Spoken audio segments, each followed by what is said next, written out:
மது பழக்கத்தின் காரணமாக ஒரு நாளைக்கு இந்தியாவில் 96 பேர் உயிரிழக்கின்றனர். சிகரெட் மற்றும் பீடியை பயன்படுத்துவதால் ஏறத்தாழ 1300 பேர் தங்களது உயிர்களை இழக்கிறார்கள். புகையிலை மற்றும் குட்கா பயன்பாட்டால் 2500 பேர் உயிரிழக்கிறார்கள். புகையிலை உற்பத்தியில் உலக அளவில் இந்தியா 2வது இடத்தை வகிக்கிறது. போதைப் பொருட்கள் காரணமாக சுமார் 10 பேர் உயிரிழக்கிறார்கள். இந்த எண்ணிக்கையில் நீங்களும் வருகிறீர்களா? நீங்களும் ஏதாவது போதை பழக்கத்திற்கு அடிமையாகி இருக்கிறீர்களா? ஆம் என்றால் சற்று இருங்கள். எவ்வளவு பெரிய போதை அப்படின்னாலும், மது போதையா இருந்தாலும், ட்ரக்ஸ் போதையா இருந்தாலும், கஞ்சா அல்லது பாங் போன்ற எதுவாக இருந்தாலும், எந்த போதையா இருந்தாலும் 30 நாட்கள்ல இதுல இருந்து விடுபட முடியும். எங்களுடைய டிராப்பை நீங்க இப்படி எடுத்துக்கணும். 1 2 3 4 5 6 6 துளி இப்படி தண்ணீர்ல கலந்து போதை பழக்கத்துக்கு அடிமையானவங்களுக்கு காலையிலும் மாலையிலும் கொடுக்கணும். இதோ உங்களுக்கு நான் குடிச்சே காமிச்சிட்டேன் பாருங்க. இதனோட டேஸ்டும் கூட மாறாது. அப்ப இது தண்ணி மாதிரி தானா? ஆமா, கண்டிப்பா. வேணும்னா நீங்க தேநீர்லயும் இதை பயன்படுத்தலாம், பால்ல, தால்ல, காய்கறிகள்ல நீங்க பயன்படுத்தலாம். இதனோடய சேர்த்து நீங்க இதை எடுத்துக்கலாம். 30 நாளைக்குள்ள போதை பழக்கம் ஒழியும். நான் கேரண்டியோட இதை சொல்றேன். வெறும் 30 நாள்லையா? ஆமா. பல ஆண்டுகளா போதையில இருக்கிறாங்க, பீடி குடிக்கிறாங்க, சிகரெட் குடிக்கிறாங்க, மது குடிக்கிறாங்க.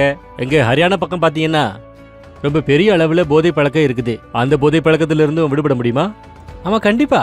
நான் தான் சொல்றேன்ல, எவ்வளவு பெரிய போதை பழக்கமா இருந்தாலும், மது போதை பழக்கமா இருந்தாலும், அபினோ, காஞ்சாவோ, மாவேவோ, குட்காவோ எதுவா இருந்தாலும், இதை 30 நாள் குடிக்கிறவங்க அவங்க கண்டிப்பா போதை பழக்கத்தை கைவிடுவாங்க. நான் கேரண்டியோட இதை சொல்றேன்.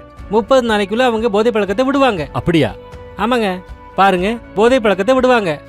ஆனா நீங்க இதை புரிஞ்சுக்கங்க, பீடி பிடிக்கிறவங்க, குட்கா சாப்பிட்றவங்க இது சின்ன போதை தான் நினைச்சிட்டு இருக்காங்க.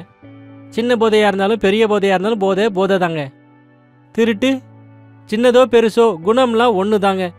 இந்த போதை பழக்கம் அப்படிங்கிறது மைண்டை டிஸ்டர்ப் பண்ணி விட்டுடும்.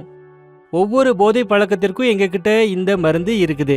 இது போதை பழக்கத்தை ஒழிக்குது, முழுசா ஒழிக்குது.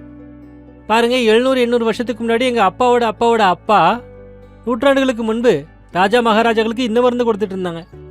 அப்புறம் போதை பழக்கத்தில் இருக்கிறவங்க எப்போதைக்குமா போதை பழக்கத்தை விட்டுடுவாங்க, அதை கைவிடுவாங்க. இன்னைக்கும் கூட பல தலைமுறைகளா இந்த மருந்து நாங்கள் கொடுத்துட்டு இருக்கோம். இதனால போதை பழக்கத்தில் இருக்கிறவங்க எப்போதைக்குமா இந்த பழக்கத்தை கைவிடுவாங்க. அப்ப ஹக்கீம்ஜி, ரொம்ப நல்ல ஒரு சிறப்பான இந்த மருந்து, இதனுடைய விலையும் ரொம்ப அதிகமா இருக்குமே? கண்டிப்பா இல்ல, ரொம்பவே மலிவானது தான். ஒருவேளை நீங்களோ அல்லது உங்கள் குடும்பத்தினரோ இது போன்ற போதை பழக்கத்தில் இருக்கிறீர்கள் என்றால் இன்றே கால் செய்து பிஎன் ஆல்கோவை வாங்குங்கள். இப்போதே நீங்கள் ஆர்டர் செய்வதால் buy 1 get 1 ஆஃபரை நீங்கள் பெறுங்கள்.